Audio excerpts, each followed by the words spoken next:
Hey, good afternoon. It's Brian up here in Kingfield, Maine. It is October 7th, 2025. Got one to show this afternoon. This is one I've been working on for a little while, and I've been playing with it and enjoying it. I let a friend borrow it for a little while, and now it's time to put her up for sale. This is a 1920's Stromberg Voisinet. Stromberg Voisinet was a very short-lived company, started in 1921 making guitars, ukuleles, various stringed instruments, generally Hawaiian-themed.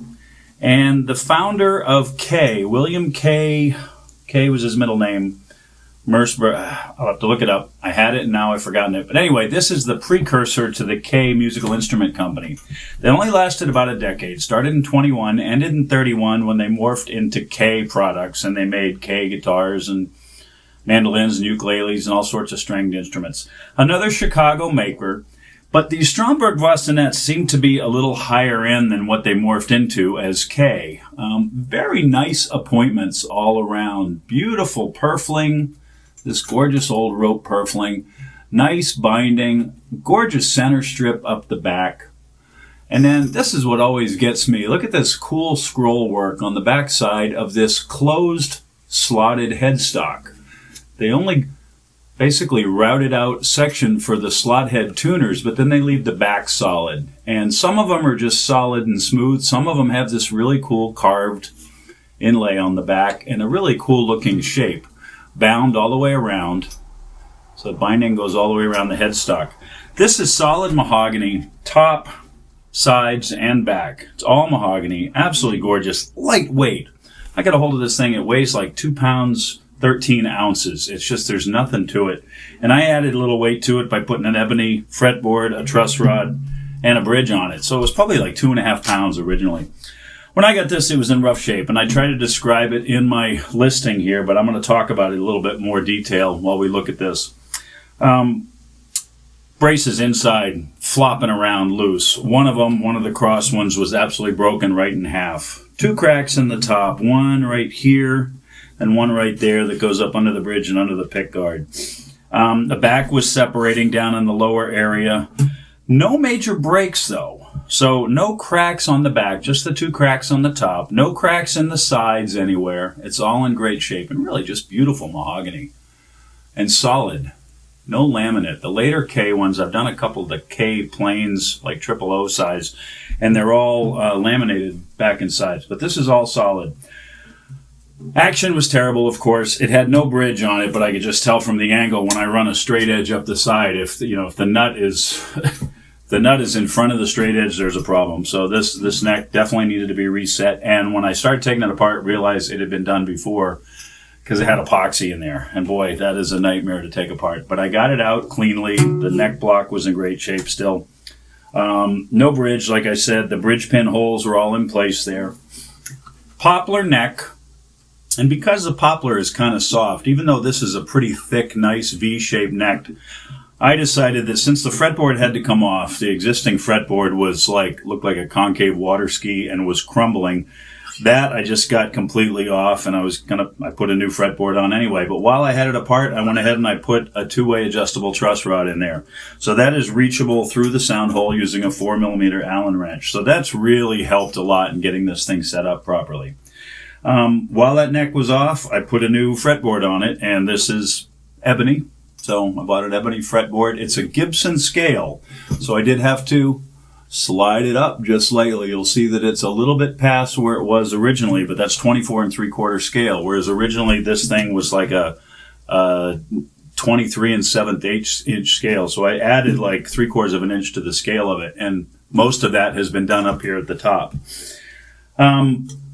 Refretted it with Stumac medium/higher, so it's almost like a jumbo fret, so very modern feeling. They're gold, so they give it that old brass look. 1.5 almost string spacing at the nut on an 1.11/16 width of the nut width. It's got a bone nut up in there to go along with the new bone saddle. I carved this bridge based on looking at pictures of what I could find the Stromberg Voisinets had. It's got kind of a point in the bottom, kind of like some of the old like Nick Lucas Gibsons. and that's solid ebony as well. I took the back off, took all the bracing out, got this back off, rebraced the back braces, and glued them all back in shape. Took all the braces out of the top, and it now has a 1/4 inch thick Sitka spruce brace pattern, 1 tone bar down below, 1 finger brace up on the sides here. Transverse brace I replaced because I needed one with a slot so I could get an Allen wrench through it.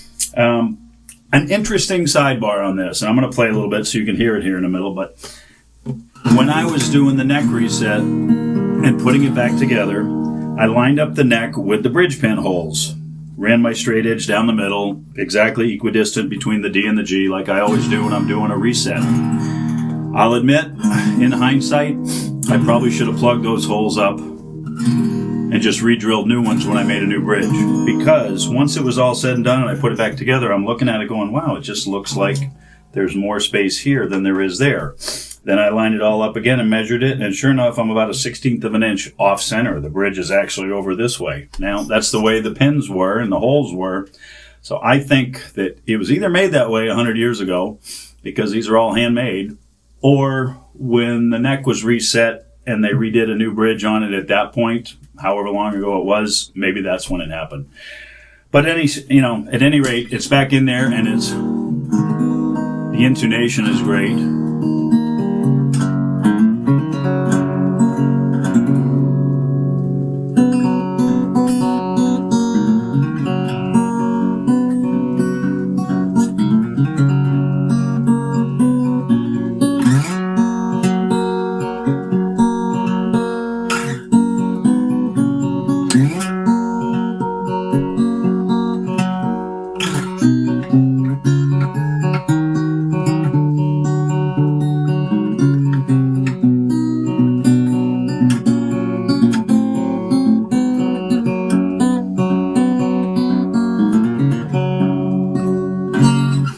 That's just me messing around.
Anyway, 1920's Stromberg Voisinet parlor guitar, 13 inches across the bottom, 24 3/4 inch scale, X-brace, neck reset, ebony bridge, ebony fretboard, gold frets, 2-way truss rod, original Kluson style, or Kluson, they may be Klusons, but they're the original tuners, closed slot head, just beautiful scroll work, poplar neck with a great big V to it.